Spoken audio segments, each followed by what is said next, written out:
Hi lovelies!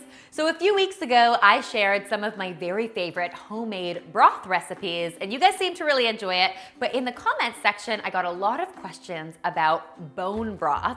Now, bone broth is very trendy right now. It's super high in protein, really healthy, and it's really easy to make. So I did some research and I've done some testing, and today I'm sharing a great bone broth recipe with all of you. Now, of course, as the name suggests, to make bone broth, you need to start with some bones. Now, I've seen this done with lots of different types of bones, but the classic is made with beef bones. So I found mine in my supermarket. You can usually, though, just ask your butcher. They'll definitely have some that they're trying to get rid of. They're actually really inexpensive, so that is not bad at all. One important step when you are making a bone broth like this is roasting your bones. Now, it's not essential in terms of getting a bone broth happening, but it is going to help develop the best flavor. So we're just going to arrange our bones on a baking sheet. And then to amp up the flavor even more, we are also going to roast our vegetables. Now, this is an optional step, but I think roasting vegetables definitely helps bring out the best flavors. I'm going to add some leeks, some carrot, some celery, some onion, and some garlic. As you can see, I've chopped everything really roughly. You don't have to be fussy about it. All of this is going to be simmering for between 10 and 12 hours. So just get them on the pan and get them into the oven, and we'll just bake these for about 30 minutes or so. We have developed a ton of flavor by roasting all of this beforehand.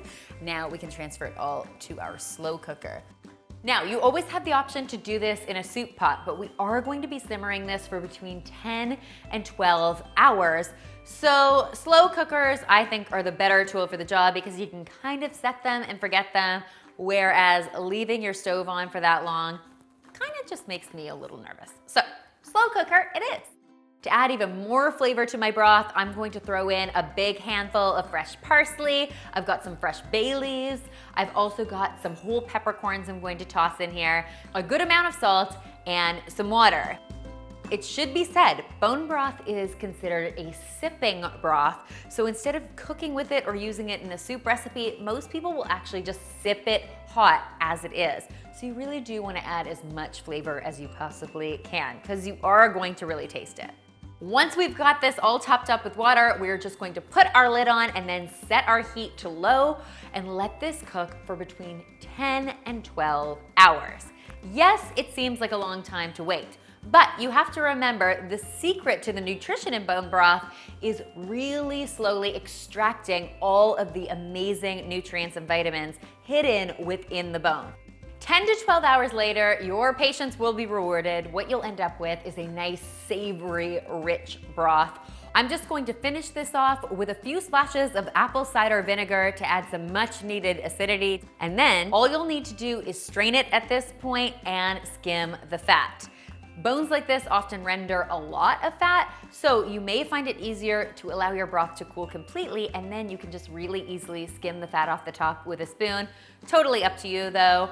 Once you've got that fat removed, you can store this in the fridge for up to 3 days or in the freezer for up to 3 months and then just use it as you need it.